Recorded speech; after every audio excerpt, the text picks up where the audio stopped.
আপনারা তো অনেকেই গ্রিন ভ্যালি পার্কে গিয়েছেন তাই না, কিন্তু গ্রিন ভ্যালি পার্কে কিছু সুন্দর সুন্দর জায়গা আছে, সেগুলো কি আপনারা কখনো দেখেছেন? আর যদি দেখে না থাকেন তাহলে আজকের ভিডিওতে আমি আপনাদেরকে সেই জায়গাগুলো দেখাবো।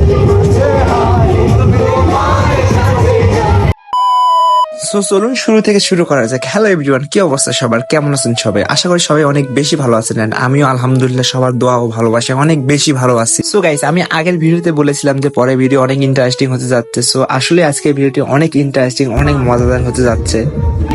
Okay, okay. Next post, next post. Next post, next post.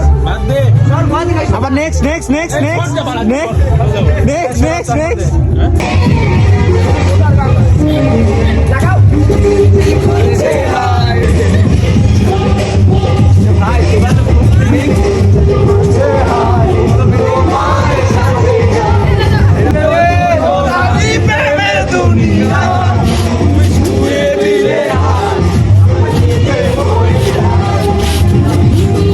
So guys, বিষয় হচ্ছে আসলে আমি নাচতে পারি না, সবাই বন্ধুরা একসাথে থাকলে যাওয়া হয় আর কি, সেই অবস্থা হয়েছে আমার এখানে। সো গাইস, আমরা ওখান থেকে সরাসরি আর একটা জায়গায় চলে আসি। আমি এখানে গ্রিন ভ্যালিতে ঘুরছি, ঘুরে সবচাইতে আমার সুন্দর এবং সবচাইতে ভালো যে জায়গাটা লাগছে সেই জায়গাটা হচ্ছে এই জায়গা। আমার পার্সোনালি গাইস এত সুন্দর লাগছে এই জায়গাটা, আপনারা দেখলেই বুঝতে পারবেন। খুব সুন্দর একটা জায়গা গাইস। আর এখানে এই পাশে একটা মসজিদও আছে, যারা নামাজ পড়তে চায়, নামাজ আদায় করতে চায় তাদের জন্য এখানে মসজিদ আছে। এন্ড সামনে ভূতের বাড়ি, ভূতের ঘর দেখতে পাচ্ছেন কত সুন্দর হা করে আছে গাইস। যেমন জায়গা তেমন নাম, ভূতের বাড়ি ভূতের ঘর। বাপরে বাপ, কি একটা অবস্থা, দেখে ভূতের ঘরের মতো লাগতেছে। দেখতে পাচ্ছেন আপনারা কিরকম বাবা হা করে আছে, মনে হচ্ছে খেয়ে ফেললে এমন একটা অবস্থা। এন্ড গাইস, যারা এর আগে অনেকবার এসেছেন তারা বুঝতে পারবেন এই জায়গাগুলো একদম ফুলের গাছে ভরপুর থাকে, অনেক সুন্দর সুন্দর ফুলের গাছ থাকে। কিন্তু এখন ফুলের গাছ নেই, ফুলের গাছ লাগানো আছে এখানে। ফুলের গাছগুলো থাকলে, ফুলগুলো থাকলে অনেক বেশি ভালো লাগতো গাইস। এটা পুরোটা একদম ফুলে একদম রঙিন হয়ে থাকতো, অনেক বেশি ভালো লাগতো। আপনারা যারা এই দেখেছেন তারা অবশ্যই কমেন্ট করে জানাবেন গাইস। এই জায়গাটা ঘুরে এবং এখানে ঘুরে আপনাদের দেখানোর পর আমি সরাসরি চলে আসি আর একটা জায়গা। এই জায়গাটা হচ্ছে এখানে দেখে মনে হচ্ছে এটা ডাইনোসর, মনে হচ্ছে যেভাবে হা করে আছে দেখে একদম ভয়ানক লাগতেছে। ডাইনোসর কত সুন্দর লাগতেছে জায়গাটা। এন্ড গাইস, উপরে ওই তো দেখতে পাচ্ছেন যেখানে কিছুক্ষণ আগে আপনাকে দেখালাম, ওইটা পুরোটা একদম ফুলে ভরে থাকে, ওটার নাম হচ্ছে ফ্লাওয়ার ভ্যালি মেবি। সত্যি বলতে গাইস জায়গাটা অনেক সুন্দর লাগতেছে, দেখতে পাচ্ছেন আপনারা জায়গাটা অনেক সুন্দর লাগতেছে অনেক বেশি। আর এই পাশে দেখতে পাচ্ছেন গাইস ট্রেন চলতেছে না, ট্রেন বন্ধ আছে। এই ট্রেনটা দেখে মনে পড়ে গেল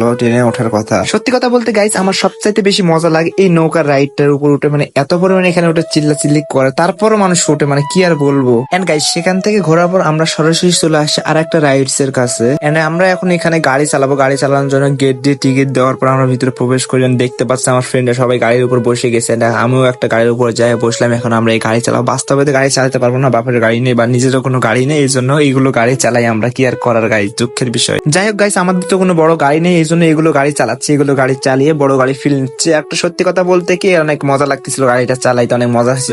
এক ভিডিওর মধ্যে সবকিছু দেখানো তো সম্ভব না, এই জন্য পরপর করে আপনাদেরকে ভিডিও দিয়ে আমি দেখাবো। সো আজকের ভিডিওটি এই পর্যন্ত। ভিডিওটি কেমন লাগছে অবশ্যই কমেন্ট করে জানাবেন। এর পরে ভিডিও আরো অনেক বেশি ইন্টারেস্টিং হতে যাচ্ছে। সবাই ভালো থাকুন, সুস্থ থাকুন, আল্লাহ হাফেজ।